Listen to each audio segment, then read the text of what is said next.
باب حفظ اللسان والغیبۃ والشتم، کتاب الآداب کا یہ 10واں باب ہے جس میں زبان کی حفاظت سے متعلق احادیث کو جمع کیا گیا ہے، اور اسی زبان کی حفاظت کی بطور خاص عنوان میں 2 شکلیں ذکر کی گئی ہیں، یعنی غیبت کرنا اور گالی دینا۔ ان دونوں چیزوں سے بھی انسان کو بطور خاص اپنی زبان کو محفوظ رکھنا چاہیے۔ کتاب الآداب کا یہ بہت اہم باب ہے، اور اس کے اندر احادیث کا ایک بڑا طویل سلسلہ ہے جس سے زبان کی حفاظت کی اہمیت پتہ چلتی ہے، اور اس سے زبان کے محفوظ رہنے کا انسان کو شوق پیدا ہوتا ہے کہ میں اپنی زبان کو محفوظ رکھوں، کیونکہ ان احادیث طیبہ کو پڑھ کر انسان کو اس بات کی اہمیت پتہ چلتی ہے کہ زبان کا محفوظ رکھنا انسان کے لیے کتنا ضروری ہے۔ اس باب کے آغاز سے پہلے زبان کی حفاظت سے متعلق 3 باتیں آپ کے سامنے ذکر کروں گا، اس کے بعد پھر انشاءاللہ باب کی حدیثیں شروع کی جائیں گی۔ سب سے پہلی بات تو یہ کہ زبان کی حفاظت کن کن چیزوں سے کی جائے، اور دوسری بات یہ کہ زبان کی حفاظت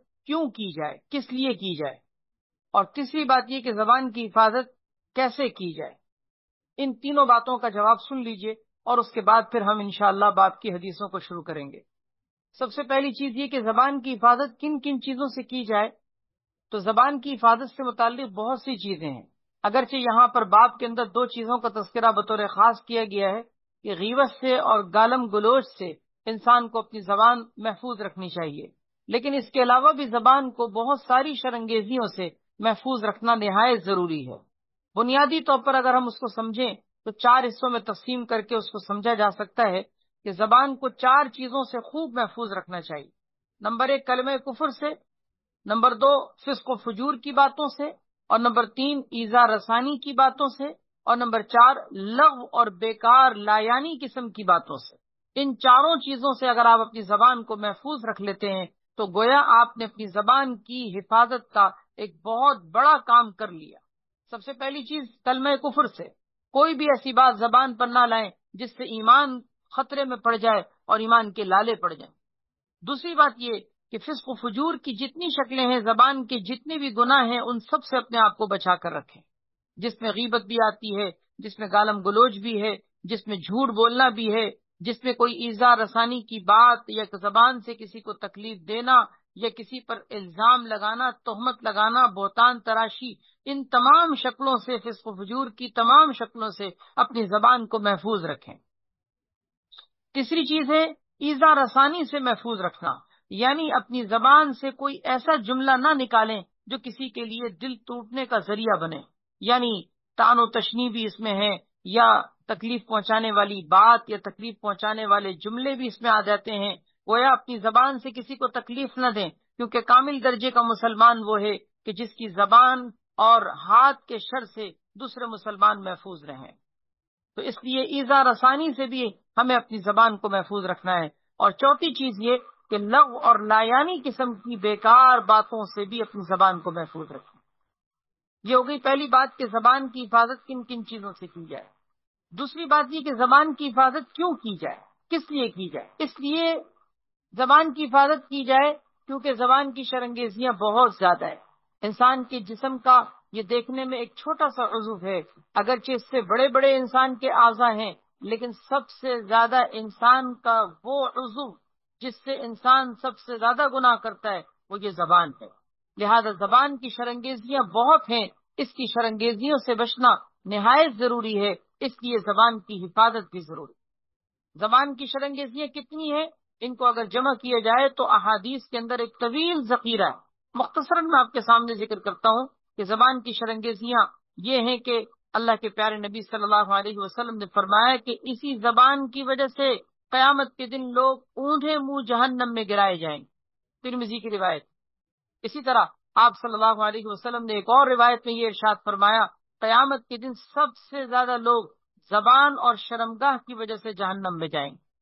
اسی کی شرانگیزی یہ بھی ہے کہ زبان کی وجہ سے انسان سب سے زیادہ مصیبتوں میں اور تکلیفوں میں مبتلا ہوتا ہے۔ حدیث میں ہے البلاء موکل بالقول، مصیبت انسان کے قول کے ساتھ وابستہ ہوتی ہے۔ اسی طرح زبان کا بے دریغ استعمال انسان کے دل کو سخت کر دیتا ہے۔ اس کی کتنی بڑی شرنگیزی کہ اگر آپ نے سوچ سمجھ کر اس کو استعمال نہیں کیا تو یہ دل کی سختی کا باعث بن جاتی ہے۔ اسی طرح زبان کا غلط استعمال انسان کے لیے بوجھ ہوتا ہے۔ چنانچہ حدیث کے مطابق نبی علیہ الصلوۃ والسلام نے فرمایا کہ ابن آدم کا ہر کلام اس کے اوپر وبال ہے، بوجھ ہے۔ اسی طرح زبان کا بے دریغ استعمال کرنا انسان کو مبغوض اور ناپسندیدہ بنا دیتا ہے۔ حدیث میں آتا ہے تم میں سب سے زیادہ میرے نزدیک مبغوض اور ناپسندیدہ، اور اسی طرح تم میں قیامت کے دن مجھ سے سب سے زیادہ دور ہونے والے وہ لوگ ہوں گے جو بہت زیادہ کثرت سے ناحق گفتگو کرتے ہوں گے، اسی طرح منہ پھاڑ پھاڑ کر بناوٹی گفتگو کرتے ہوں گے اور متکبرانہ انداز میں گفتگو کرنے والے ہوں گے۔ اسی طرح زبان کی شرنگیزیوں میں سے ایک بہت بڑی شرنگیزی یہ ہے کہ اس کی وجہ سے انسان سب سے زیادہ کثرت سے گناہوں میں مبتلا ہوتا ہے۔ حدیث میں آتا ہے، آپ صلی اللہ علیہ وسلم کا ارشاد ہے، اکثر خطائے ابن آدم فی لسانی ہی، ابن آدم کی اکثر خطائیں اور اس کے اکثر گناہ زبان کی وجہ سے ہوتے، اکثر گناہوں کا تعلق انسان کی زبان سے ہو۔ حدیث میں آتا ہے زبان کا ایک ذرا سا غلط استعمال اس کو جہنم کی گہرائیوں میں دھکیل سکتا ہے، پتہ بھی نہیں ہوتا کہ زبان سے وہ کیا کہہ رہا ہے، لیکن ایک جملہ انسان کو جہنم کی گہرائیوں میں جا کر اس کو جو ہے پٹک سکتا ہے۔ اسی طرح زبان کا انسان کا ذرا سا غلط استعمال انسان کو اللہ سے ہمیشہ کے لیے ناراض کر سکتا ہے، کیونکہ حدیث میں آتا ہے کہ بعض اوقات انسان زبان سے کوئی بات نکالتا ہے، لاپرواہی میں اس کو پتہ ہی نہیں ہوتا کہ میں کیا کہہ رہا ہوں، لیکن قیامت کے دن تک اللہ تعالیٰ کی ناراضگی اس کے لیے لکھ دی جاتی ہے۔ اللہ تعالیٰ پناہ میں رکھے۔ اسی طرح یہی زبان ہے کہ جس زبان کو انسان کے اعضاء میں اتنی حیثیت حاصل اور اتنی اہمیت حاصل کہ حدیث میں آتا ہے کہ انسان کے تمام اعضاء انسان کی زبان سے مخاطب ہو کر روزانہ یہ کہتے ہیں کہ تم ہمارے بارے میں اللہ سے ڈرتے رہنا، تم سیدھی رہیں تو ہم سب سیدھے رہیں گے، اور تم اگر ٹیڑھی ہو گئی تو ہم سب کے سب ٹیڑھے ہو جائیں۔ کتنی اہمیت کی حامل اس زبان کو کتنی اہمیت حاصل ہے کہ سارے اعضاء اس کے بارے میں ڈرتے ہیں۔ اسی طرح حدیث میں آتا ہے کہ نبی علیہ الصلوۃ والسلام سے کسی نے پوچھا تھا، یا رسول اللہ آپ کو مجھ پر سب سے زیادہ کس چیز کا خوف ہے؟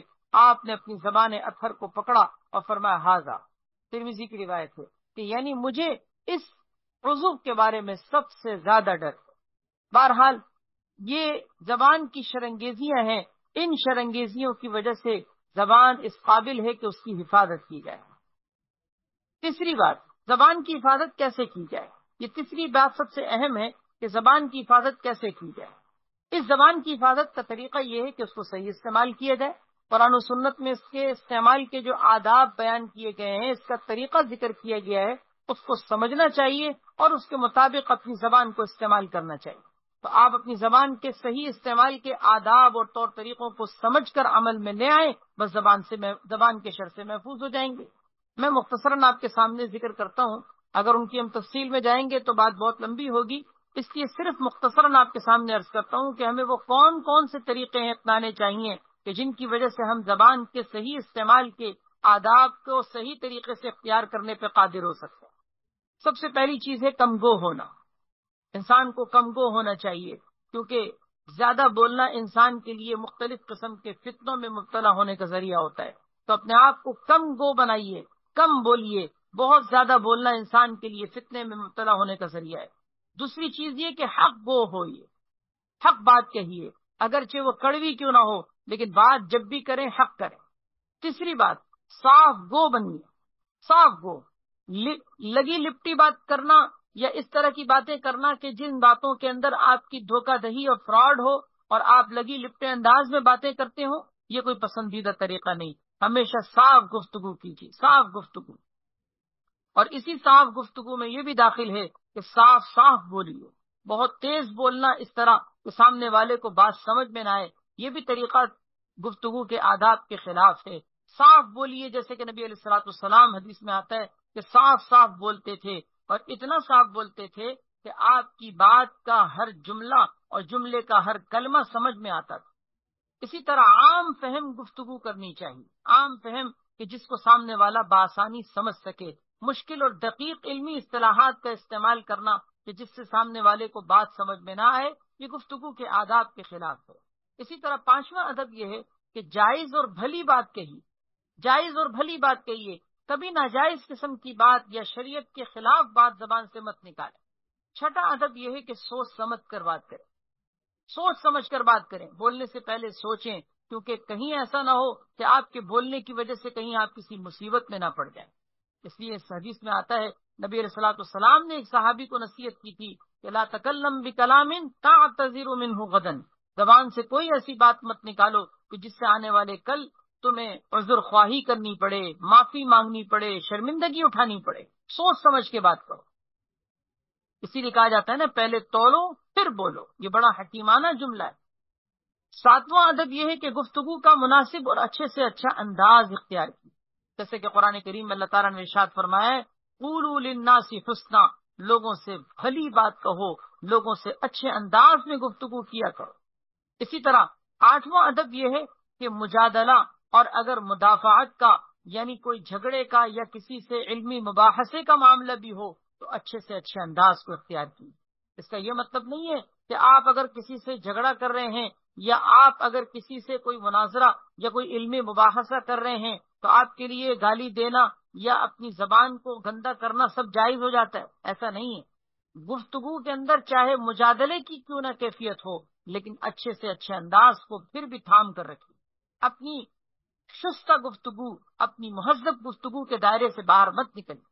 اسی طرح گفتگو کا ایک ادب یہ بھی ہے کہ جامعیت کے ساتھ اختصار کو ملحوظ رکھتے ہوئے بات کیجیے۔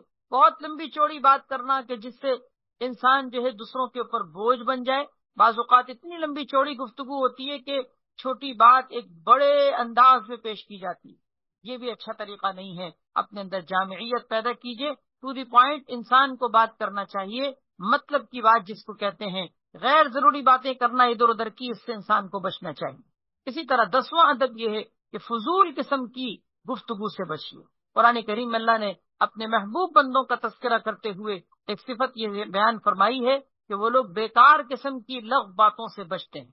اسی طرح 11واں ادب یہ ہے گفتگو میں بے شرمی، بے حیائی اور بےہودگی اور فحش گفتگو سے بچیں۔ اپنی زبان کو، اپنی لینگویج کو، اپنی گفتگو کے انداز کو ایسا بنائیے کہ جو بازاری انداز نہ ہو بلکہ مہذب انداز ہو۔ بے شرمی سے بچیے، بےہودگی سے بچیے، گالم گلوچ نہ ہو، فحش گفتگو نہ ہو، گندے الفاظ اس میں استعمال نہ کیے جائیں۔ اسی طرح 12واں ادب یہ ہے کہ گفتگو میں نرمی کے انداز کو اپنائیے، اپنے لب و لہجے کے اندر نرمی اور شائستہ انداز کو اختیار کیجیے، چاہے آپ کا مخاطب کوئی بھی ہو۔ حتیٰ کہ آپ سوچئے فرعون جیسے متکبر شخص جس نے اپنے آپ کو رب کہا تھا، انا ربکم الاعلیٰ کا دعوے دار تھا، لیکن موسیٰ علیہ السلام کو بھی ان کی طرف بھیجتے ہوئے کہا گیا کہ قولا لہ قولا لینا، کہ اس سے نرمی سے بات کرنا۔ تو گفتگو میں مخاطب سے نرمی سے گفتگو کرنا، چاہے مخاطب کوئی بھی ہو، یہ بھی گفتگو کا ایک اہم ادب ہے۔ اسی طرح 13واں ادب یہ ہے کہ اپنی آواز کو پست رکھیے، چیخنے چلانے سے بچیے، کیونکہ قرآن کریم میں اس سے منع کیا گیا ہے اور اس کو گدھے کی آواز سے تشبیہ دی ہے کہ یہ زوردار آواز نکالنا یہ تو گدھوں جیسا طریقہ ہے۔ انسان کو اپنی آواز کو پست رکھنا چاہیے اور انسان کو چیخنا چلانا نہیں چاہیے۔ اسی طرح 14واں ادب یہ ہے کہ بڑوں کے ساتھ اگر آپ کی بات ہے تو آپ گفتگو کرتے ہوئے ان کے ساتھ عزت کے ساتھ بات کریں۔ آپ ان کے ساتھ گفتگو کرتے ہوئے اس چیز کا لحاظ رکھیں کہ آپ ایک بڑے سے بات کر رہے ہیں، پتہ چلے کہ آپ کسی بڑے سے بات کر رہے ہیں۔ بڑوں سے گفتگو اس انداز میں مت کیجیے کہ جیسے کہ وہ آپ سے چھوٹے ہیں۔ اسی طرح بڑوں کے ساتھ انسان کو بات کرتے ہوئے انسان کو ان کا ادب ملحوظ رکھنا چاہیے، جیسے آپ سے بات کریں، مہذب انداز میں گفتگو کریں، ان کے ساتھ بدتمیزی نہ کریں، ان کے ساتھ گستاخی نہ کریں۔ اسی طرح 15واں ادب یہ ہے کہ انسان کو اہم بات ایک سے زائد مرتبہ دہرا دینا چاہیے، ریپیٹ کر دینا چاہیے۔ جیسے کہ ایک اہم بات اگر بعض اوقات کسی کے سامنے ذکر کی جائے تو اس کو سمجھنے میں ایک دفعہ شاید مشکل پیش آئے، تو بات کو 3 مرتبہ ریپیٹ کر دینا یہ بھی سنت سے ثابت ہے۔ اسی طرح گفتگو کا ایک اہم ادب مسکراتے ہوئے گفتگو کیجیے، سامنے والے پر اس کا اثر ہوتا ہے اور آپ کے اس سے اخلاق بھی ظاہر ہوتے ہیں۔ نبی علیہ الصلوۃ والسلام نے اس کو نیکی قرار دیا ہے، اس کو باعث صدقہ قرار دیا ہے کہ یہ بھی ایک انسان کے لیے صدقہ ہے اور نیکی کی بات ہے کہ تم اپنے بھائی سے خندہ پیشانی کے ساتھ ملاقات کرو۔ اسی طرح ایک ادب یہ ہے کہ انسان کو چاہیے کہ کسی بات کو بغیر کسی وجہ کے درمیان سے مت کاٹے۔ بات کرتے ہوئے جیسے کسی کی بات کاٹ رہے ہوتے ہیں اور ساتھ میں یہ بھی کہتے ہیں کہ جی میں معاف کرنا آپ کی ذرا میں بات کاٹ رہا ہوں، تو بات کاٹنا کوئی اچھا عمل نہیں ہے۔ ہاں، کسی کی بات کو درمیان میں روکنا بہت ضروری ہو جائے کہ وہ کوئی غلط بات کر رہا ہے تو ایسی صورت میں اس کو روک سکتے ہیں، لیکن ہر بات میں اس طرح سے بات کاٹنے لگ جانا اور یہ عادت بنا لینا کہ کسی کی بات کو جب چاہے کاٹ دیں اور ساتھ میں یہ معذرت بھی کر لیں کہ جی معاف کرنا میں آپ کی بات کاٹ رہا ہوں، یہ اچھا طریقہ نہیں ہے۔ گفتگو انسان کو اس طرح کرنی چاہیے کہ اگلے بندے کو بات کرنے دیں، جب اس کی بات کمپلیٹ ہو جائے تو پھر آپ بات کریں۔ اسی طرح گفتگو کا ایک اہم ادب یہ ہے کہ کہنے والے کی بات کو توجہ سے سنیں، یعنی آپ سے اگر کوئی بات کر رہا ہے تو وہ در حقیقت آپ سے ایک وقت مانگ رہا ہے، آپ سے توجہ چاہ رہا ہے، آپ اس کی طرف توجہ نہ دیں، یہ ایک طرح سے انسان کی بے توجہی بد اخلاقی کے زمرے میں آتی ہے۔ اسی طرح اگر کبھی نامحرم سے کسی ضرورت کے تحت بات کرنی پڑ جائے تو گفتگو کرتے ہوئے پھیکا پن اختیار کیجیے، اس انداز میں بات مت کیجیے کہ جس سے بات میں بے تکلفی ظاہر ہوتی ہو اور دل جو ہے وہ آگے مائل ہونے لگیں اور فتنہ پیدا ہونے لگے اور بے تکلفی کے ساتھ ساتھ ہنسی مذاق بھی شروع ہو جائے۔ نہیں، نامحرم سے گفتگو کرتے ہوئے پھیکا پن، اور اول تو گفتگو کرتے ہوئے کوشش کرنی چاہیے کہ نامحرم سے بات کرنے کی ضرورت ہی نہ ہو، لیکن اگر ضرورت پڑ جائے تو پھیکا پن اختیار کیجیے اور ٹو دی پوائنٹ صرف کام کی اور ضروری بات کیجیے۔ اسی طرح گفتگو کا ایک اہم ادب یہ ہے کہ پہلے سلام، اس کے بعد پھر گفتگو کیجیے۔ یہ طریقہ غلط ہے کہ ڈائریکٹ ہم بات شروع کر دیں اور درمیان میں ہمارے ذہن میں یہ بات بھی نہ ہو کہ ہمیں سلام بھی کرنا چاہیے تھا۔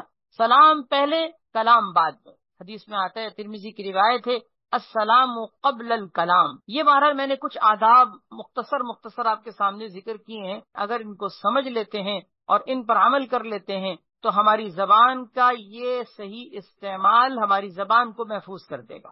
تو میں مختصراً جو میں آپ کے سامنے عرض کر رہا تھا کہ 3 باتیں عرض کروں گا، 3 باتوں میں سے یہ تیسری بات تھی کہ زبان کی حفاظت کیسے کی جائے۔ مختصر دوبارہ سن لیجئے۔ پہلی بات، زبان کی حفاظت کن کن چیزوں سے کرنی ہے، وہ 4 چیزیں میں نے آپ کے سامنے عرض کر دی۔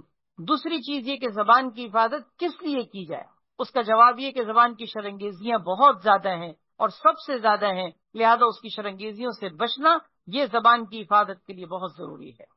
اسی طرح تیسری بات یہ عرض کی گئی کہ زبان کی حفاظت کیسے کی جائے، اس کا جواب دینے کے لیے میں نے آپ کے سامنے گفتگو کے چند آداب ذکر کیے ہیں۔ اللہ پاک ہم سب کو عمل کی توفیق نصیب فرمائے۔ اب آئیے باب کی احادیث کی طرف کہ باب کے اندر جو احادیثیں ذکر کی گئی ہیں ان کے اندر گفتگو کے آداب بھی آتے ہیں، زبان کی حفاظت کی اہمیت اور ضرورت بھی آتی ہے، اور زبان کی مختلف قسم کی شرنگیزیاں بھی آتی ہیں کہ زبان کے اندر کن کن طرح کی شرنگیزیاں رکھی گئی ہیں۔ اللہ تعالی ہم سب کو عمل کی توفیق نصیب فرمائے۔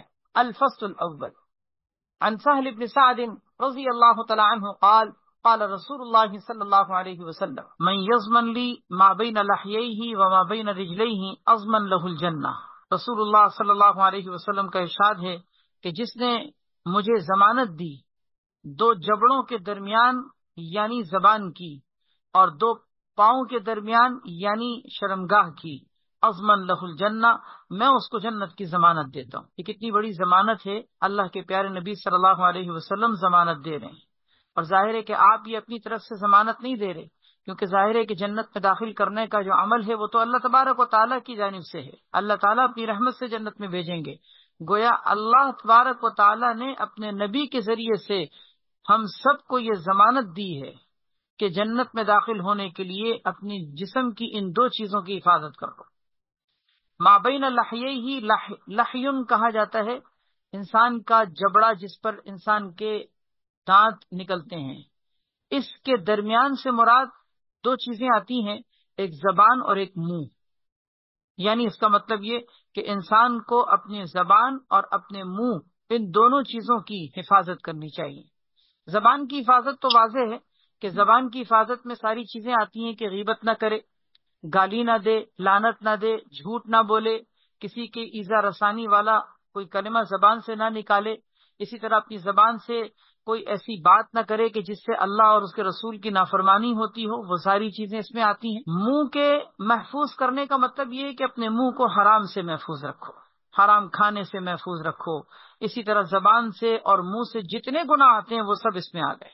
جس نے مجھے 2 جبڑوں کے درمیان یعنی زبان اور منہ کی حفاظت کی ضمانت دی وما بین رجلیہ، اور جس نے اپنی شرمگاہ کی حفاظت کی ضمانت دی، اللہ کے پیارے نبی فرما رہے ہیں کہ ازمن لہ الجنہ، کہ میں جنت کی اس کو ضمانت دیتا ہوں۔ رواہ البخاری۔ حدیث میں آتا ہے، ترمذی شریف کی ایک روایت ہے، اس سے بھی آپ اسی حدیث کی مزید وضاحت سمجھ سکتے ہیں کہ نبی کریم صلی اللہ علیہ وسلم سے ایک دفعہ سوال کیا گیا تھا کہ یا رسول اللہ، یہ بتائیے کہ جنت میں سب سے زیادہ داخلے کا سبب بننے والی چیز کیا ہے؟ سب سے زیادہ کثرت سے لوگ جنت میں کس وجہ سے داخل ہوں؟ تو آپ صلی اللہ علیہ وسلم نے دو چیزیں ذکر فرمائیں، فرمایا تقوی اور حسن اخلاق۔ یہ دو چیزیں ایسی ہیں کہ جس کی وجہ سے سب سے زیادہ لوگ جنت میں جائیں گے۔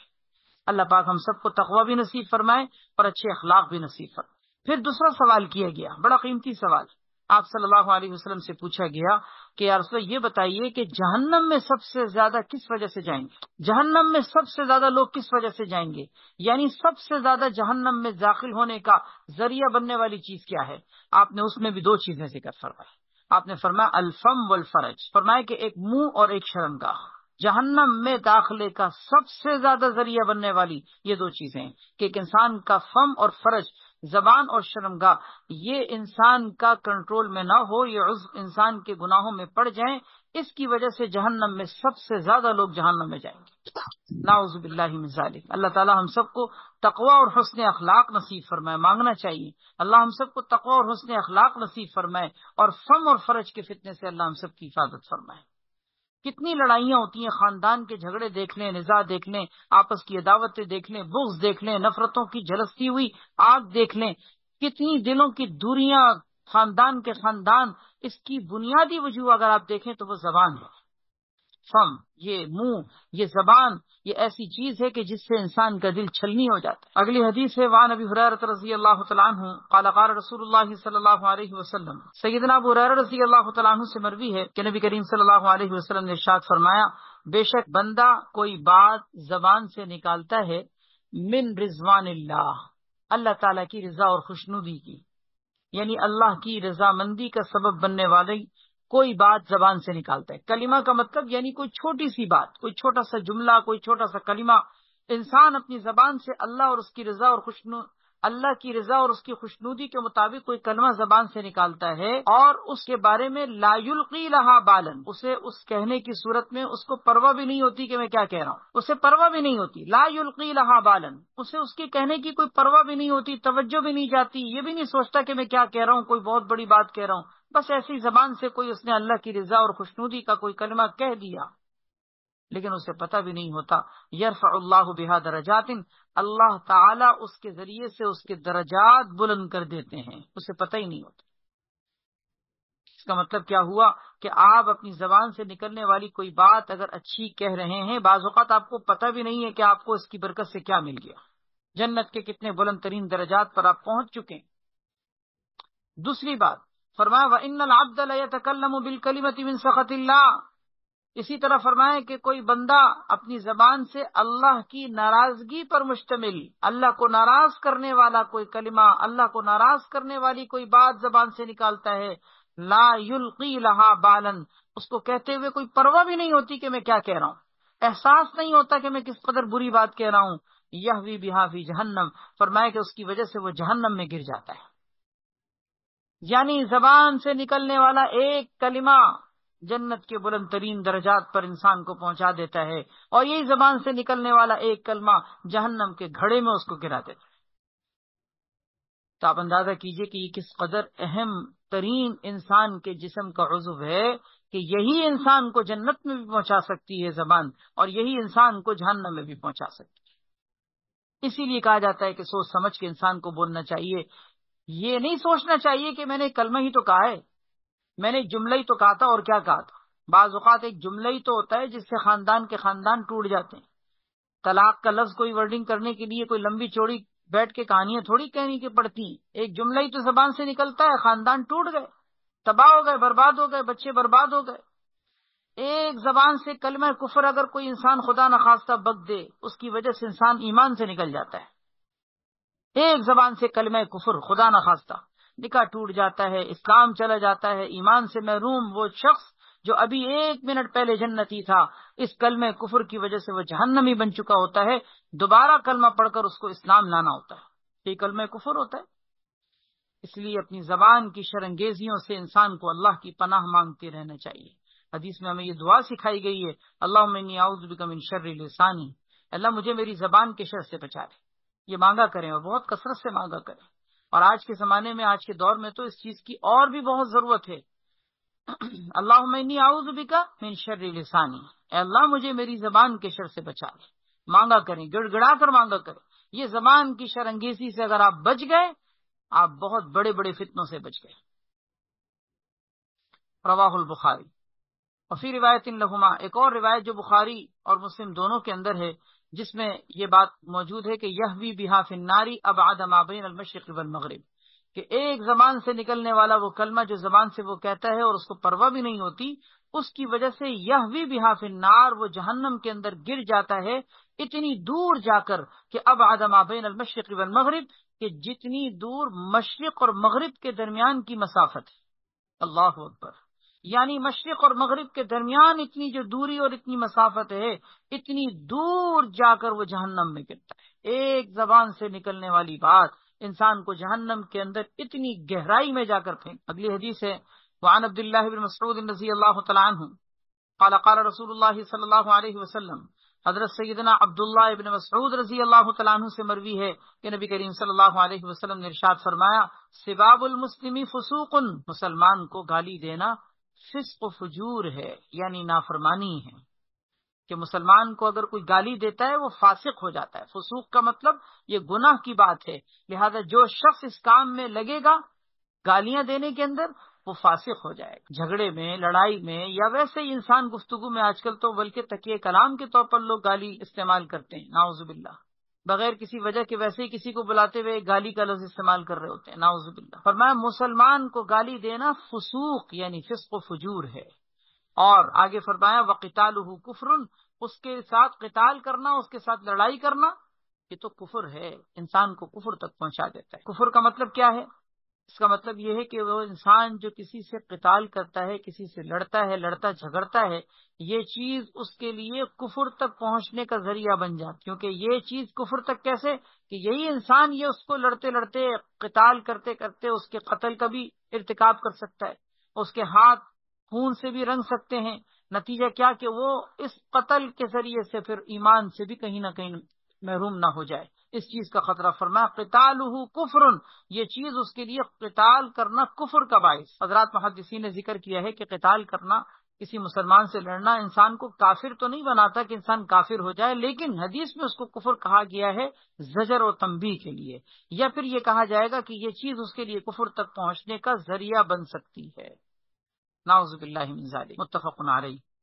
اگلی حدیث وعن ابن عمر رضی اللہ تعالیٰ عنہما قال قال رسول اللہ صلی اللہ علیہ وسلم ایما رجل قال لاخیہ، نبی کریم صلی اللہ علیہ وسلم نے ارشاد فرمایا کہ جو شخص بھی اپنے کسی بھائی سے کہتا ہے کافر، اپنے کسی بھائی کو کہتا ہے کافر، یعنی اس کو کافر کہہ کر پکارتا ہے یا اس کو کفر کی طرف منسوب کرتا ہے کہ تم کافر ہو، فرمایا فقد باء بها احدهما، اب یہ جو کفر کا کلمہ اس نے اپنے بھائی کے لیے کہا ہے، یہ فرمایا کہ اس کلمے کے ساتھ ان دونوں میں سے کوئی ایک لوٹتا ہے، یا تو جس کو کہا گیا ہے وہ کافر ہوتا ہے، اگر وہ واقعتاً کافر ہے تو ٹھیک ہے وہ کافر ہے، اور اگر وہ نہیں ہے تو اس کا کیا مطلب؟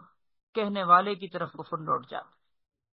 فقد باء بها احدهما، یعنی اس کا مطلب یہ ہوا کہ یہ کہنے والے کی طرف بھی لوٹ سکتا ہے، اگر کسی کو کہا کافر اور وہ کافر نہ ہوا تو کہنے والے کی طرف وہ خود پلٹتا ہے۔ اب اس کا مطلب کیا ہوا؟ ظاہری طور پر حدیث کا اگر ہم مطلب دیکھیں تو سمجھ میں یہ آتا ہے کہ اگر کسی نے اپنے مسلمان بھائی کو کافر کہا اور وہ مسلمان بھائی کافر نہ ہو تو کہنے والا خود کافر ہو جاتا، یہ اس حدیث کا ظاہری مطلب ہے۔ حضرات محدثین نے اس کے مطلب میں یہ بات ذکر کی ہے کہ اگر کوئی کسی مسلمان کو کافر کہے تو وہ کافر تو نہیں ہوتا، یہ تو نہیں کہیں گے کہ وہ کافر ہو گیا، البتہ حدیث میں جو کہا گیا ہے کہ وہ کافر ہو گیا، یہ ڈرانے کے لیے، زجر کے لیے، تنبیہ کے لیے کہا ہے، اتنا سخت جملہ کہا ہے کہ تم اس قابل ہو کہ تم کافر ہو۔ اگرچہ کفر تو نہیں ہوتا، کہنے والا کافر تو نہیں ہوگا، لیکن اس نے اتنی سخت بات کہی کہ شریعت میں اس کو یہ کہا ہے کہ تم نے اتنی خطرناک بات کہی ہے کہ اگر وہ نہیں تو تم خود ہی یہی۔ تو ایک معنی تو یہ ذکر کیا گیا ہے کہ کہنے والا کافر ہے،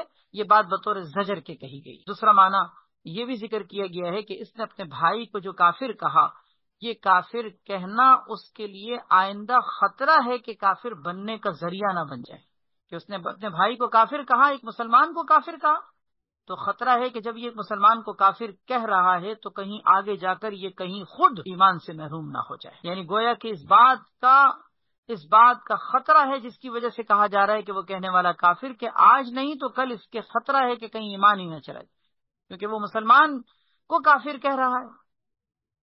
آپس میں لڑتے ہوئے جھگڑتے ہوئے ایک دوسرے کو بعض اوقات اس طرح کے جملوں میں کسی کے بارے میں کہہ دیا جاتا ہے کہ تم کافر ہو، تم تو اسلام سے تمہارا کوئی تعلق ہی نہیں ہے، تم تو اسلام سے نکل گئے، تمہارا تو نکاح ٹوٹ گیا، اس طرح کے جملے آپس میں ایک دوسرے سے بعض اوقات سختی میں انسان کہہ رہا ہوتا ہے، ہرگز نہیں کہنا چاہیے۔ متفق علیہ۔ اگلی حدیث ہے وعن ابی ذر رضی اللہ تعالی عنہ قال قال رسول اللہ صلی اللہ علیہ وسلم لا يرمی رجلا بالفسوق، فرمایا کوئی شخص کسی شخص کو فاسق کہے، ولا يرمیہ بالکفر، اور کوئی شخص کسی کو کافر کہے، الا ارتدت علیہ، تو جس نے کہا ہے اسی کے اوپر یہ بات لوٹ آتی ہے، ان لم یکن صاحبہ کذالک، اگر وہ شخص جس کو کہا ہے وہ ایسا نہ ہو، یعنی جس کو اس نے فاسق کہا وہ فاسق نہ ہو، جس کو اس نے کافر کہا وہ کافر نہ ہو، تو یہ کہنے والے پر خود پلٹ آتی ہے بات۔ لا یرمی رجل، لفظی ترجمہ یہ ہے کہ کوئی شخص کسی شخص پر فسق کی تہمت نہیں لگاتا اور کوئی شخص کسی پر کفر کی تہمت نہیں لگاتا، مگر یہ کلمہ جو اس نے کہا ہے کفر یا فسق کا، یہ اس کہنے والے کے اوپر لوٹ آتا ہے، ان لم یکن صاحبہ کذالک، اگر اس کو جس نے کہا تھا وہ ایسا نہ ہو۔ گویا اس حدیث میں بھی وہی مضمون ہے جو پیچھے ذکر کیا گیا ہے، البتہ اس میں فسوق کا لفظ بھی زائد ذکر کیا گیا ہے، کہ جس کا مطلب یہ کہ صرف دوسرے کو کافر ہی نہیں بلکہ دوسرے کو فاسق بھی نہیں کہنا چاہیے۔ پھر فاسق میں وہ سارے الفاظ بھی آ جاتے ہیں، جیسے کوئی کسی کو زانی کہے، کوئی کسی کو سارق کہے یعنی چور کہے، کوئی کسی کو جو ہے وہ ڈاکو کہے، کوئی کسی کو اس انداز میں مختلف نام دے جو گناہوں کے نام ہیں، جیسے چور ہے، ڈاکو ہے، راہزن ہے، زانی ہے، بدکار ہے، اس طرح کے الفاظ بھی کبھی کسی کو نہیں کہنے چاہیے، کیونکہ یہ جملے ایسے ہیں کہ جو دوسرے کے اوپر فسق کی تہمت ہوتی ہیں۔ رواہ البخاری۔ اگلی حدیث وعنہ قال قال رسول اللہ صلی اللہ علیہ وسلم، یعنی حضرت ابو ذر رضی اللہ تعالیٰ عنہ سے ہی یہ روایت مروی ہے کہ نبی کریم صلی اللہ علیہ وسلم نے ارشاد فرمایا، من دعا رجلا بالکفر، جس نے کسی شخص کو کافر کہہ کے بلایا، دعا بلانے کے معنی آتے ہیں، پکارنے کے معنی آتے ہیں، جس کا مطلب یہ کہ جس نے کسی شخص کو کفر کے ساتھ پکارا یعنی کافر کہہ کر، او یا یہ کہا کہ عدو اللہ، اے اللہ کے دشمن، اس طرح سے کہا، ولیس کذالک، جبکہ جس کو کہا تھا وہ ایسا نہ ہو، نہ وہ کافر ہو نہ وہ اللہ کا دشمن ہو، تو ایسی صورت میں فرمایا الا حار علیہ، تو وہ کلمہ جو اس نے کہا تھا دشمن کا یا کفر کا، وہ کلمہ اس کہنے والے کے اوپر لوٹ جاتا ہے۔ حارہ کے معنی آتے ہیں رجوع کرنے کے، یعنی یہ کلمہ رجوع کرتا ہے، یہ کلمہ واپس پلٹتا ہے اس کہنے والے کی طرف۔ متفق علیہ۔ یہ سب حدیثیں اس بات پر دلالت کر رہی ہیں کہ اپنے کسی مسلمان بھائی کو کافر کہنا، فاسق کہنا، فاجر کہنا، اس طرح کے کسی گناہ کی تہمت اس کے اوپر لگانا شرعاً درست نہیں۔ اگر کوئی شخص یہ کرتا ہے اور اگلا بندہ ایسا نہ ہو تو یہ سارے کلمات خود اس کے منہ پر آ کے پڑتے۔ اگلی حدیث ہے وعن انس رضی اللہ تعالیٰ عنہ وابی ہریرہ رضی اللہ تعالیٰ عنہ ان رسول اللہ صلی اللہ علیہ وسلم قال، حضرت سیدنا انس اور حضرت ابو ہریرہ رضی اللہ تعالیٰ عنہم یہ دونوں فرماتے ہیں کہ المستبانی کہ نبی کریم صلی اللہ علیہ وسلم نے ارشاد فرمایا، یعنی حدیث مرفوع ہے، حضرت انس اور حضرت ابو ہریرہ رضی اللہ تعالیٰ عنہما یہ دونوں فرماتے ہیں کہ نبی کریم صلی اللہ علیہ وسلم نے ارشاد فرمایا، المستبانی ما قالا، دو گالی دینے والے، مستبان کا مطلب ایک دوسرے کو دو گالی دینے والے ہوں ان کو مستبان کہتے ہیں، تثنیہ کا صیغہ ہے، دو ایک دوسرے کو گالی دینے والے، ما قالا، جب تک ایک دوسرے کو گالی دیتے رہتے ہیں اور اس طرح سے ایک دوسرے کو گالیاں دے رہے ہوتے ہیں، فعل البادی ما لم یعتد المظلوم، تو جب تک وہ ایک دوسرے کو گالی دیتے ہیں فعل البادی، اس سب کا وبال اس پہل کرنے والے پر ہو کہ اس نے پہل کی۔ مثال کے طور پر ایک نے دوسرے کو گالی دی، دوسرے نے پلٹ کر پہلے کو گالی دی، پھر پہلے نے دوسرے کو دوبارہ گالی دی، دوسرے نے پھر اس کو گالی دی، تو یہ جو چار گالیاں ہو گئی ہیں، ان چاروں کا وبال اس پہل کرنے والے کے اوپر۔ اگرچہ گالی تو یہاں دوسرے نے بھی دی ہے، لیکن اس کا سبب تو پہلا والا تھا نا، کہ اس نے پہل کی تو گویا دوسرے بندے کو گالی پر اکسایا، تو اس نے دوسرے کو گالی پر اکسا کر اس کا سبب بنا، اس سبب بننے کی وجہ سے اس پہل کرنے والے کے اوپر اس کا وبال ہے۔ المستبانی، دو گالیاں دینے والے، ما قالا، جب تک کہ وہ ایک دوسرے کو گالیاں دیتے رہیں، فعل البادی، اس کا وبال پہل کرنے والے کے اوپر ہے۔ لیکن آگے فرمایا معلوم یعتدل مظلوم، جب تک کہ مظلوم زیادتی نہ کرے، جب تک کہ مظلوم جو دوسرا شخص ہے کہ جس نے پہل نہیں کی تھی وہ مظلوم تھا ظاہر ہے، تو اس مظلوم جب تک کہ وہ زیادتی نہ کرے، اگر مظلوم زیادتی کرنا شروع کر دے تو پھر وبال اس کے اوپر بھی ہوگا۔ مظلوم کی زیادتی کیا ہو سکتی ہے؟ مثال کے طور پر اس نے تو دی تھی گالی، اور اس نے اٹھا کر پتھر اس کے سر پہ مارا، اس نے اس کو ایک تھپڑ مارا، اس نے اس کو 4 مارے۔ اب یہ جو مظلوم تھا، اس مظلوم کے لیے کم سے کم یہ گنجائش تھی کہ وہ پلٹ کر اتنا ہی بدلہ لے سکتا تھا جتنا اس کے ساتھ زیادتی ہوئی ہے۔ اگرچہ شریعت میں پسند یہ کیا گیا ہے کہ انسان صبر کرے، معاف کرے، درگزر کرے، لیکن خود قرآن کریم میں یہ بات موجود ہے کہ اگر کوئی مظلوم ظالم سے اپنے ظلم کا اتنا ہی بدلہ لے لے کہ جتنا اس نے ظالم نے ظلم کیا تھا، اگر اس کے عدل بدلے کا بالکل برابر سرابر بدلہ لے لے تو ٹھیک ہے، یہ قصوروار نہیں ہے اور یہ مظلوم پھر ظالم نہیں ہوگا اور اس کی کوئی پکڑ نہیں ہے۔ لیکن اگر یہی مظلوم بدلہ لیتے ہوئے ظالم بن جائے، مثلا اس نے 1 مارا، یہ 4 مارے، وہ زبان سے کہہ رہا تھا یہ ہاتھ اٹھانا شروع کر دے، تو اب یہ مظلوم نہ رہا بلکہ یہ بھی ظالم بن گیا۔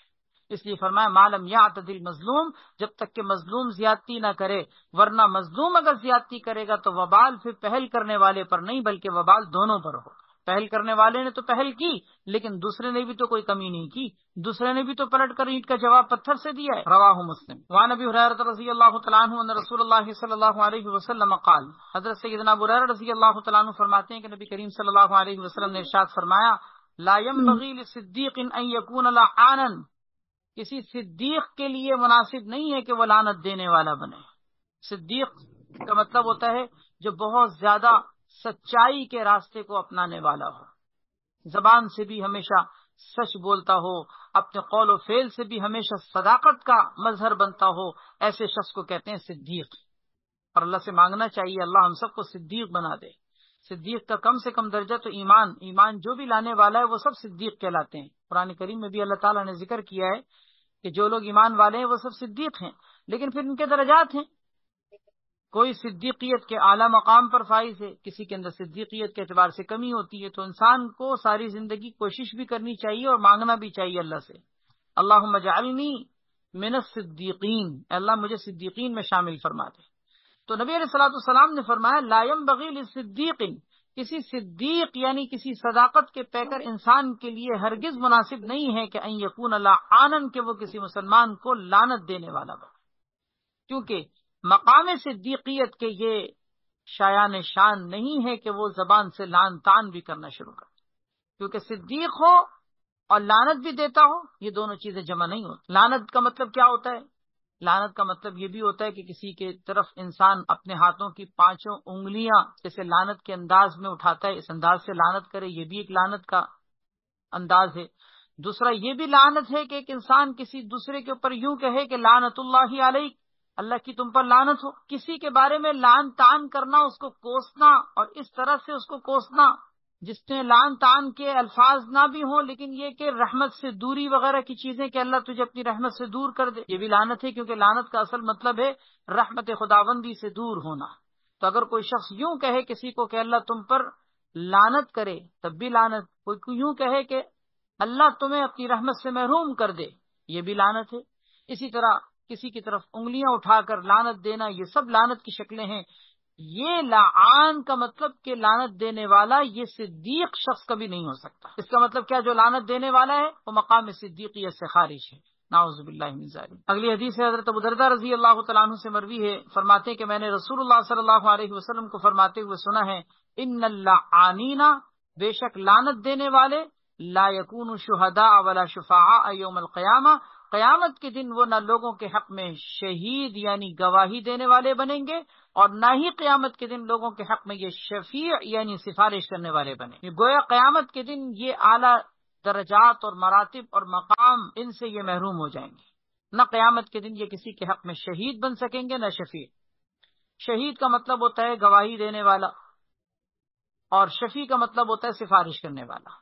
اللہ تعالیٰ اس امت میں قیامت کے دن، یہ اللہ تعالیٰ نے اس امت کو اعزاز دیا ہے کہ اللہ تعالیٰ اس امت کو قیامت کے دن شہید اور شفیع بنائیں گے. یعنی اس کا مطلب کیا کہ یہ لوگوں کے حق میں گواہی بھی دیں گے، جیسے کہ حاشیے میں ذکر کیا گیا ہے کہ جو اطاعت کرنے والے عبادت گزار ہیں ان کے حق میں گواہی دینے والے، اور جو گناہگار ہیں ان کے بارے میں سفارش کرنے والے کہ یا اللہ ان کو معاف کر دیں. اور اللہ تعالیٰ اپنے نیک بندوں کی سفارش کو قبول فرمائیں گے. جیسے کہ حافظ قرآن کے بارے میں آپ نے سنا ہے کہ اپنے خاندان کے 10 افراد کے بارے میں وہ سفارش کرے گا. عالم دین کے بارے میں بھی یہ فضیلت ملتی ہے کہ وہ 70 افراد، اسی طریقے سے مجاہد کے بارے میں، شہید کے بارے میں بھی یہ بات ملتی ہے. اسی طرح مختلف لوگوں کے بارے میں احادیث کے اندر سفارش کرنے کی یہ فضیلتیں موجود ہیں. لیکن اگر کوئی شخص دنیا میں لعنت دینے والا ہو، آپ صلی اللہ علیہ وسلم نے فرمایا یہ لعانین یعنی لعنت دینے والے کل قیامت کے دن اس اعزاز سے محروم رہیں گے.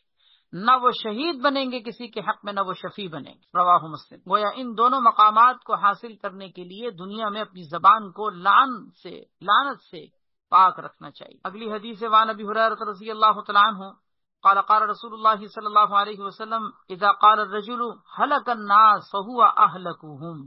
صحیح مسلم کی یہ روایت ہے کہ حضرت ابو ہریرہ رضی اللہ تعالیٰ عنہ آپ صلی اللہ علیہ وسلم کا ارشاد نقل فرماتے ہیں کہ جب کوئی شخص یوں کہتا ہے ہلاک الناس، لوگ ہلاک ہو گئے، فہو اہلکہم، تو یہ جو کہنے والا ہے نا یہ لوگوں میں سب سے بڑا ہلاک ہونے والا ہے. یعنی یہ لوگوں کو کہہ رہا ہے کہ لوگ ہلاک ہو گئے، یہ لوگوں میں سب سے بڑا ہلاک ہونے والا ہے. کیسے کہ یہ لوگوں کو تو کہہ رہا ہے کہ لوگ ایسے لوگ ویسے، اپنے آپ کو بھول گیا. گویا خود عجب میں، خود پسندی میں مبتلا ہے کہ اپنے آپ کو بہت بڑا سمجھتا ہے کہ لوگوں پر تو بیٹھ کے تبصرہ کر رہا ہے کہ فلاں بے نمازی ہے، فلاں جھوٹا ہے، فلاں نے کرپشن کی، فلاں نے ملک کھا لیا، فلاں نے یہ لوٹ مار کی، فلاں نے قتل کیا، فلاں ایسا فلاں ایسا. جو لوگوں پر انگلیاں اٹھاتا ہے وہ ظاہر ہے کہ عام طور پر دیکھا جاتا ہے کہ وہ خود اپنی ذات سے محروم ہوتا ہے. عام طور پر یہ دیکھا جاتا ہے کہ لوگ جب دوسروں کو نشانہ بناتے ہیں نا تو اپنی ذات سے محروم ہو جاتے ہیں، اپنی ذات پر ان کی نظر ہوتی بھی نہیں ہے. تو اسی لیے نبی علیہ الصلوۃ والسلام نے فرمایا کہ جو لوگوں کے بارے میں یہ تبصرے کرنے والا ہو نا کہ لوگ ہلاک ہو گئے، تو دراصل وہ لوگوں میں سب سے بڑا ہلاک تو یہ خود ہے. اپنی ذات کو بھول گیا، لوگوں پہ بیٹھ کے تبصرہ کر رہا ہے. دوسرا ترجمہ اس حدیث کا دیکھیے. اس حدیث کا دوسرا مطلب یہ ذکر کیا گیا ہے اذا قال الرجل، جب کوئی شخص یہ کہتا ہے کہ لوگ ہلاک ہو گئے، فہو اہلکوہم نہیں، فہو اہلکہم. یعنی اس صورت میں یہ فعل ماضی ہوگا. پہلی صورت میں یہ اس میں تفضیل تھا. اب اس صورت میں اگر ہم اس کو فعل ماضی پڑھیں تو اب ترجمہ یہ ہوگا کہ جس نے یوں کہا کہ لوگ ہلاک ہو گئے، اس نے لوگوں کو ہلاک کر دیا. فہو اہلکہم، اس نے لوگوں کو ہلاک کر دیا. اس کا مطلب یہ ہوا کہ جو لوگوں کو یوں کہتا پھر رہا ہے کہ فلاں ہلاک ہو گیا، لوگ ہلاک ہو گئے، لوگ برباد ہو گئے، لوگ ایسے ہو گئے، لوگ ایسے ہو گئے، تو اس بات کے کہنے کی وجہ سے اس نے لوگوں کو ہلاک کر دیا، کیونکہ اس سے لوگوں کی حوصلہ شکنی ہوگی. مثال کے طور پر کسی کو یہ کہنا تم تو جہنمی ہو، پھر کوئی دوسرا آیا اس کو کہا تم تو جہنمی ہو، تم نماز نہیں پڑھتے نا، دیکھنا جہنم میں جاؤ گے. تم نے روزہ نہیں رکھا، تم روزہ نہیں رکھتے رمضان کے، دیکھنا تم جہنمی ہو، تم جہنم کے انگارے ہو. اب اس طرح سے لوگوں پر یہ اس طرح سے تبصرے کرنا اور لوگوں کو یہ کہنا، اس کا مطلب کیا ہوا کہ اس نے گویا کہ جہنم کا ٹھیکہ لیا ہوا ہے کہ جس کو چاہے جہنم میں بھیج رہا ہے.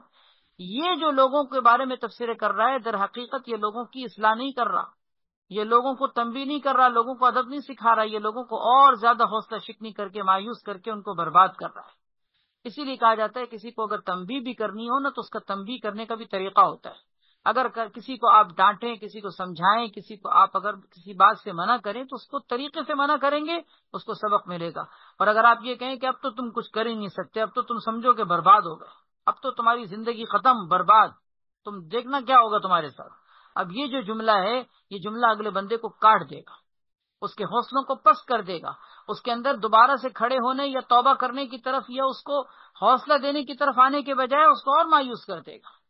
اس لیے کسی گناہ گار کو بھی اگر سمجھائیں نا تو اس کو سمجھانے کے وقت میں اس کو ڈرائیں، لیکن ساتھ میں یہ بھی کہیں کہ تم اگر توبہ کر لو اللہ معاف کرنے والے، تم کھڑے ہو سکتے ہو، کوئی بات نہیں، گر گئے کوئی بات نہیں، کھڑے ہو جاؤ، دوبارہ سے چلو، اللہ پاک معاف کرنے والے ہیں، سب ختم کر دیں گے. یہ حوصلہ دینے والی بات ہوتی ہے. تو یہ دوسری صورت میں اس کا ترجمہ یہ بنے گا کہ جو لوگوں کے بارے میں یہ تبصرہ کرتا ہے کہ لوگ ہلاک ہو گئے تو اس نے اپنے ان تبصروں کے ذریعے سے لوگوں کو ہلاک کر دیا۔ پہلی صورت میں کہ اگر کوئی یہ کہتا ہے کہ لوگ ہلاک ہو گئے تو وہ لوگوں میں سب سے بڑا ہلاک ہونے والا ہے، اور دوسری صورت میں کہ اس نے اگر یوں کہا تو اس نے لوگوں کو در حقیقت ہلاک کر دیا۔ بہرحال دونوں صورتوں میں جو حدیث کا حاصل ہونے والا سبق ہے جو ہم سب کو سیکھنا اور عمل میں لانا چاہیے وہ یہ کہ ہمیں معاشرے پر بیٹھ کر تبصرے کرنے کے بجائے اپنی ذات کی اصلاح کی طرف توجہ دینی چاہیے۔ آج ہمارے معاشرے میں یہ چیز بہت کثرت سے دیکھنے میں آتی ہے، ہر آدمی بیٹھ کر دوسرے پر انگلی اٹھا رہا ہے، لوگ ایک دوسرے پر تبصرے کر رہے ہیں، فلاں نے ایسا کر دیا، فلاں نے یہ کر دیا، فلاں نے وہ کر دیا، اپنی ذات کو لوگ فراموش کیے بیٹھے۔ حالانکہ اگر اپنی ذات کو دیکھیں تو ہمیں اپنی ذات کے اندر ہزار قسم کے عیوب نظر آئیں گے، ہزار قسم کے عیوب۔ اپنی اصلاح کرنے کے بجائے ہم لوگوں پہ تبصرہ کر رہے ہوتے ہیں۔ اللہ اکبر، اللہ تعالیٰ پناہ میں رکھے۔ اللہ ہم سب کو اپنی ذات کی طرف دیکھنے کی توفیق نصیب فرمائے۔ یہ چیز جب انسان کی نگاہوں سے اوجھل ہوتی ہے تو اپنی اصلاح سے انسان غافل ہو جاتا ہے۔ نہ تھی حال کی جب ہمیں اپنی خبر رہے دیکھتے اوروں کے عیب و ہنر۔ بہادر شاہ ظفر کا وہ بڑا مشہور شعر ہے، عام طور پر اردو کی کتابوں میں بھی ہوتا ہے۔ نہ تھی حال کی جب ہمیں اپنی خبر رہے دیکھتے اوروں کے عیب و ہنر، پڑی اپنی برائیوں پر جو نظر، تو نگاہ میں کوئی برا نہ رہا۔ اللہ اکبر، یعنی جب ہمیں اپنے حال کی خبر نہیں تھی تو دوسروں کے حالات کو دیکھتے رہتے تھے، اور جب اپنی برائیوں پر نظر پڑ گئی تو پتہ چلا کہ ہم سے برا تو دنیا میں کوئی ہے ہی نہیں۔ یہی ہم میں اور سلف صالحین میں فرق تھا۔ وہ لوگ اپنی ذات کو دیکھتے تھے، اپنی اصلاح کی فکر کرتے تھے، ان کے لیے لوگ اچھے تھے، وہ اپنی ذات کی اصلاح کی فکر میں اتنا ڈوبے ہوئے ہوتے تھے۔ آج ہماری نگاہ میں ساری دنیا بری ہے اور ہم جنید بغدادی بن کے بیٹھے ہیں۔ اللہ اکبر، ہم کوئی بیان بھی سنتے ہیں نا، یا کوئی حدیث بھی پڑھتے ہیں یا کوئی کتاب بھی پڑھتے ہیں تو ہمارے ذہن میں تصویر چل رہی ہوتی ہے، ہاں صحیح بات لکھی ہے، فلاں ایسا۔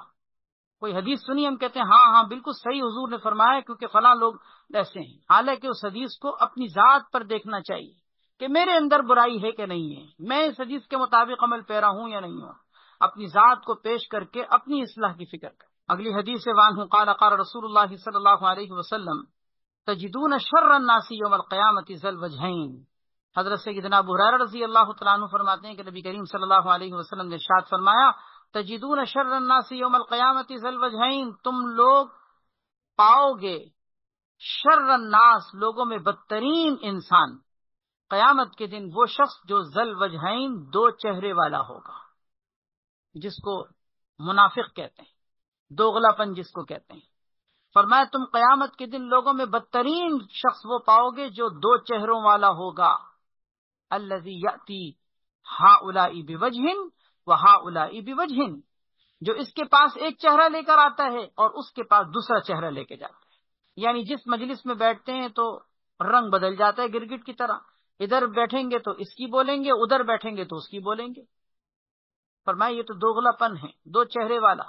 انسان کو چاہیے کہ دوغلا پن چھوڑ کے ایک چہرے والا بنے۔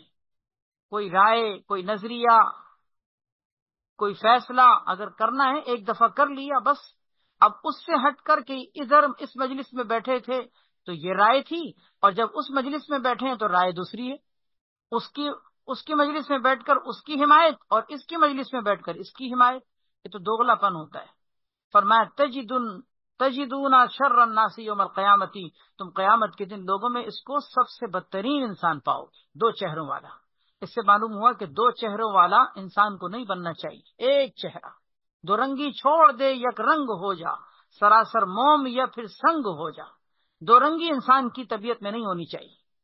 مخلص مومن کبھی دو رنگا نہیں ہوتا، ایک رنگ میں رکھ کر انسان کو ایک چہرے والا بننا چاہیے۔ اگلی حدیث وعن حذیفہ رضی اللہ تعالیٰ عنہ قال سمعت رسول اللہ صلی اللہ علیہ وسلم یقول، حضرت حذیفہ رضی اللہ تعالیٰ عنہ سے مروی ہے کہ میں نے نبی کریم صلی اللہ علیہ وسلم کو فرماتے ہوئے سنا، لا يدخل الجنت قطات، آپ صلی اللہ علیہ وسلم نے فرمایا جنت میں چغل خور داخل نہیں ہوگا۔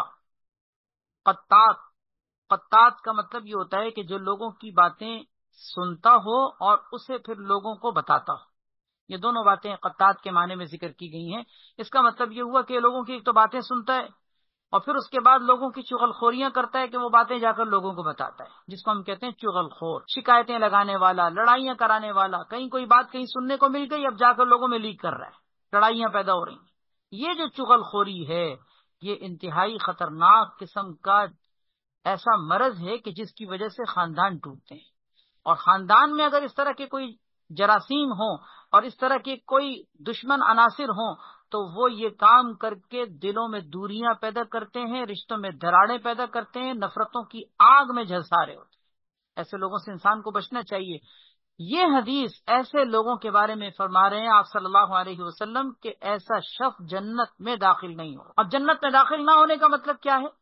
یہ بات بطور زجر و تنبیہ کے کہی گئی ہے، ڈانٹنے کے انداز میں کہ یہ جنت میں داخل نہیں ہوگا، یعنی اس کا مطلب یہ کہ داخلے کے قابل نہیں۔ اللہ اگر معاف کر دیں اور اس کو گناہوں کی پاداش میں جہنم میں ڈال کر پھر وہاں سے دوبارہ جنت میں داخل کر دیں وہ ایک الگ بات ہے، لیکن ابتداءً جنت میں داخلے کے یہ قابل نہیں ہے۔ جیسے کہ اس مضمون کی اور بھی کئی حدیثیں آپ نے سنی ہوں گی، قطع رحمی کرنے والا جنت میں داخل نہیں ہوگا، اسی طریقے سے اور بھی مختلف وعیدیں ہیں۔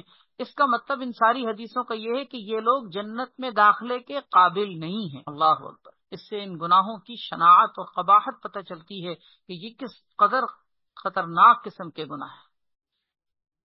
انسان کو تو یہ حکم دیا گیا ہے کہ اگر آپ کو کسی کے عیب کے بارے میں کوئی بات پتہ چلتی ہے، آپ کسی کے عیب پر مطلع ہوتے ہیں، آپ کو کسی کا ویک پوائنٹ پتہ چلتا ہے تو آپ ستر پوشی سے کام لیں، آپ اس کی پردہ پوشی سے کام لیں، آپ اس کے اوپر پردہ ڈالیں، بجائے اس کے کہ آپ اس کو چھپائیں، آپ لوگوں میں اس کو لیک کر رہے ہیں، ذلیل کر رہے ہیں۔ قطات فرمایا جنت میں داخلے کے قابل نہیں ہے، متفق علیہ۔ اور پھر روایت لمسلم نمام، مسلم شریف کی روایت میں نمام کے الفاظ، قطات اور نمام یہ ایک ہی چیز ہے، اس کا مطلب آتا ہے چغل خوریاں کرنے والا، لگائی بجھائی جس کو کہتے ہیں، یہاں کی سن کر وہاں لگا دی، وہاں کی سن کر یہاں لگا دی۔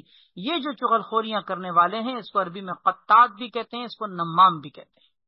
بعض لوگوں نے فرق کیا ہے کہ قطات کا مطلب ہوتا ہے کہ جو آپ کے ساتھ گھلا ملا آپ کے ساتھ رہتا ہے، آپ کی مجلسوں میں بیٹھتا ہے اور آپ کی باتیں سن کر لوگوں کو بتاتا ہے، اس کو قطات کہتے ہیں۔ اور نمام کا مطلب ہوتا ہے جو چوری چھپے آپ کی بات سن کر لوگوں کو بتاتا ہے۔ یہ فرق کیا ہے بعض حضرات نے کہ جو آپ کی باتوں کو کان لگا کر مثلا آپ کے ونڈو پہ دروازے پر کھڑے ہو کر آپ کی بات سن رہے ہیں اور جا کے کسی کو بتا رہا ہے، اس کو کہتے ہیں نمام۔ اور قطات کا مطلب جو آپ کے ساتھ بیٹھا ہوا ہے، آپ کی مجلس میں بیٹھ رہا ہے لیکن آپ کو پتہ ہی نہیں ہے کہ آپ کی یہ باتیں جا کر لوگوں کو بتا رہا ہے۔ اگلی حدیث ہے وعن عبد اللہ بن مسعود رضی اللہ تعالی عنہ قال قال رسول اللہ صلی اللہ علیہ وسلم، حضرت سیدنا عبداللہ ابن مسعود رضی اللہ تعالیٰ عنہ فرماتے ہیں کہ نبی کریم صلی اللہ علیہ وسلم نے ارشاد فرمایا، علیکم بالصدق، اپنے اوپر سچائی کو لازم کر لو، اپنے اوپر سچائی کو لازم کر لو۔ علیکم صیغہ لزوم کا ہے، یعنی اس کا مطلب تم پر لازم ہے سچائی کو اپنانا۔ اس سے صداقت، سچائی، صداقت کا پیکر بننا، اس کی اہمیت پتہ چلتی ہے کہ آپ نے اس کا حکم دیا اس انداز میں کہ جس کا مطلب ہے آپ نے فرمایا اپنے اوپر لازم کر لو، علیکم بالصدق۔ پھر آگے اس کا فائدہ آپ نے ذکر کیا، آپ نے فرمایا اس لیے کہ فإن الصدق يهدي إلى البر، اس لیے کہ سچائی انسان کو نیکی کی رہنمائی کرتی ہے، یعنی سچا انسان جو سچائی کی زندگی اپنائے یہ سچائی اس کو نیکیوں کی طرف لے جاتی ہے۔ وَإِنَّ الْبِرَّ يَهْدِي إِلَى الْجَنَّةِ، اور نیکی انسان کی جنت کی طرف رہنمائی کرتی ہے۔ اللہ اکبر۔ اس کا مطلب کیا ہوا کہ سچا انسان سچائی کی وجہ سے نیکیوں کی طرف بڑھتا ہے اور نیکیوں کی وجہ سے جنت کی طرف بڑھتا ہے۔ اس کا مطلب کیا ہوا؟ جنت میں جانے کا سبب کیا بنا؟ سچائی، کیونکہ سچائی کی وجہ سے نیکیاں ہوئیں اور نیکیوں کی وجہ سے جنت میں گئے، اس کا مطلب سچائی جنت میں جانے کا سبب بن گیا۔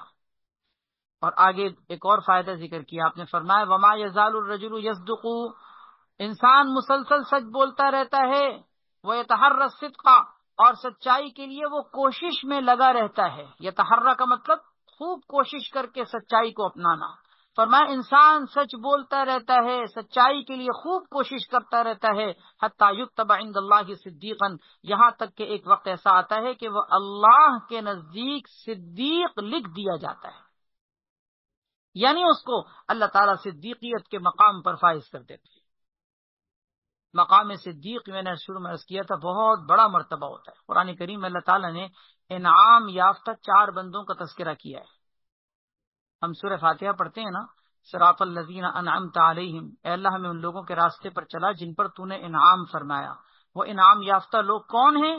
سورہ نساء پارہ نمبر 5 کے اندر اللہ رب العزت نے اس کی تفصیل ذکر کی ہے اور 4 طبقے ذکر کیے ہیں۔ وہ انعام یافتہ لوگ کون ہیں؟ انبیاء، صدیقین، شہداء اور صالحین۔ انبیاء، صدیقین، شہداء اور صالحین۔ چنانچہ فرمایا فَأُولَئِكَ مَعَ الَّذِينَ أَنْعَمَ اللَّهُ عَلَيْهِمْ مِنَ النَّبِيِّينَ وَالصِّدِّيقِينَ وَالشُّهَدَاءِ وَالصَّالِحِينَ۔ اللہ تعالی ہمیں ان میں شامل فرمائے۔ ان چاروں میں ایک طبقہ ہے جس کو کہتے ہیں صدیقین۔ تو انسان سچ بولنے کی وجہ سے اس مقام پر فائز ہو جاتا ہے۔ یہ کتنا بڑا انعام ملتا ہے سچ کی بنیاد پر۔ دوسری طرف اسی کا برعکس آپ دیکھیں دوسرا پہلو، وَإِيَّاكُمْ وَالْكَذِبَ، فرمایا جھوٹ سے بچو، جھوٹ سے بچو۔ فَإِنَّ الْكَذِبَ يَهْدِي إِلَى الْفُجُورِ، اس لیے کہ جھوٹ انسان کی رہنمائی کرتا ہے برائی کی طرف۔ جیسے سچ انسان کو نیکی کی طرف لے جاتا ہے، اسی طرح جھوٹ انسان کو برائی کی طرف لے جاتا ہے۔ اور آگے فرمایا وَإِنَّ الْفُجُورَ يَهْدِي إِلَى النَّارِ، اور یہ برائیاں انسان کو جہنم کی طرف لے جاتی ہیں۔ تو اس کا مطلب کیا ہوا؟ جھوٹ انسان جب بولنا شروع کر دے تو اس کی وجہ سے انسان برائیوں کی طرف جاتا ہے اور برائیوں کی وجہ سے جہنم کی طرف جاتا ہے۔ تو گویا کہ سبب کیا بنا؟ جھوٹ بولنا انسان کے لیے جہنم میں جانے کا سبب بن گیا۔ یہ تو ہو گیا پہلا نقصان۔ دوسرا وَمَا يَزَالُ الرَّجُلُ يَكْذِبُ، فرمائے کہ انسان جھوٹ بولتا رہتا ہے مسلسل۔ ما يزال الرجل يكذب، مسلسل جھوٹ بولنے میں لگا رہتا ہے۔ وَيَتَحَرَّى الْكَذِبَ، اور جھوٹ بولنے کے لیے خوب کوشش کرتا رہتا ہے۔ حَتَّى يُكْتَبَ عِندَ اللَّهِ كَذَّابًا، یہاں تک کہ ایک وقت ایسا آتا ہے کہ اللہ کے نزدیک وہ کذاب لکھ دیا جاتا ہے، یعنی جھوٹا لکھ دیا جاتا ہے۔ جیسا کہ بالکل آپ نے دیکھا پہلا سچ کے بارے میں کیا فرمایا کہ سچائی کی وجہ سے انسان صدیق لکھ دیا جاتا ہے، یہاں فرمایا کہ جھوٹ بولنے کی وجہ سے انسان کذاب لکھ دیا جاتا ہے۔ کذاب کا مطلب کیا؟ ایک ہوتا ہے کاذب، جھوٹ بولنے والا، اور ایک ہوتا ہے کذاب۔ کذاب کا مطلب ہوتا ہے بہت جھوٹ بولنے والا۔ اللہ اکبر۔ جیسے آپ یوں سمجھ لیجئے وہاں صدیق میں بھی یہی چیز ہے۔ ایک ہوتا ہے صادق، سچ بولنے والا، اور ایک ہوتا ہے صدیق، بہت زیادہ سچ بولنے والا۔ اسی طرح کاذب اور کذاب، یہاں پر بھی وہی چیز۔ تو سچ بولتے رہنے کی وجہ سے انسان کو اتنا اعلیٰ درجہ ملا صدیق، اور جھوٹ بولتے رہنے کی وجہ سے انسان کو اتنا بڑا اور اتنا برا مقام ملا، اتنا برا مرتبہ ملا کہ جس کی وجہ سے وہ کذاب لکھ دیا۔ اللہ تعالی ہم سب کو پناہ میں رکھے۔ مسلم شریف کی روایت میں یہ الفاظ ہیں کہ ان الصدق بر، بے شک سچائی نیکی ہے، اور نیکی انسان کو جنت کی طرف لے جاتی ہے، اور جھوٹ فجور یعنی فسق و فجور ہے، برائی ہے۔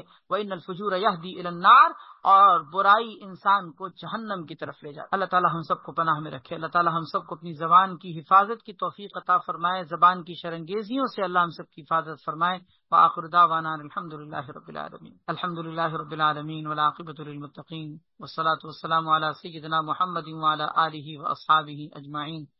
اللهم لك الحمد كله ولك الشكر كله، يا رب لك الحمد كما ينبغي لجلال وجهك وعظيم سلطانك، یا ارحم الراحمین، یا ذو الجلال والاکرام، یا غیاث المستغیثین، اپنے فضل و کرم سے ہم سب کے گناہوں کو معاف فرما۔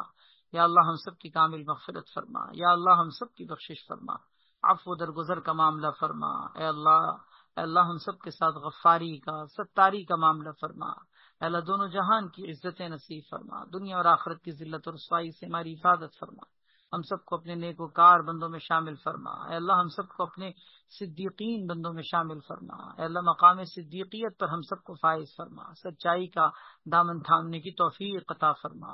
اے اللہ ہم سب کو لعن طعن کرنے سے، جھوٹ بولنے سے، غیبت کرنے سے، یا اللہ چغل خوریاں کرنے سے، باہمی تمام جتنے بھی یا اللہ آپس کی معاشرت کی زندگی کے گناہ ہیں، ان تمام گناہوں سے بچنے کی توفیق نصیب فرما۔ آج تک اخلاقی اور معاشرتی جتنی بھی برائیوں میں یا اللہ ہم مبتلا رہے، یا اللہ ہم سب کو سچی توبہ کی توفیق نصیب فرما۔ بالخصوص ہمیں اپنی زبان کے شر سے بچا لیجیے۔ اللہ ہماری زبان کی شرنگیزیوں سے ہماری حفاظت فرما، اس زبان کے فتنے سے ہماری حفاظت فرما۔ ہماری اس مجلس کو اپنی بارگاہ میں قبول فرما۔ اس میں تمام شرکت کرنے والے یا اللہ چاہے مردوں میں ہوں یا عورتوں میں ہوں، یا اللہ سب کو یا اللہ ان کے تمام مقاصد میں کامیابی نصیب فرما، سب کی پریشانیوں کو دور فرما، سب کے گھروں میں خوشحالی، کشادگی، فراوانی پیدا فرما، سب کے تمام معاملات کو آسان فرما، مستقبل کے نیک عزائم میں کامیابی نصیب فرما، سب کے بچوں کو نیک و صالح متقی پرہیزگار بنا، آنکھوں کی ٹھنڈک بنا، ماحول و معاشرے کی تمام گندگیوں سے بچا، یا اللہ ایمان و صحت کی زندگی نصیب فرما، امن و امان کی زندگی عطا فرما، سلامتی اور عافیت والی زندگی عطا فرما، برکتوں اور رحمتوں اور راحتوں سے ہم سب کو مالا مال فرما، ہمارے تمام تر جتنے مقاصد ہیں اللہ اس میں ہم سب کو کامیابی نصیب فرما۔ سبحان ربک رب العزت عما یصفون وسلام علی المرسلین والحمد للہ رب العالمین، آمین یا رب العالمین برحمتک یا ارحم الراحمین۔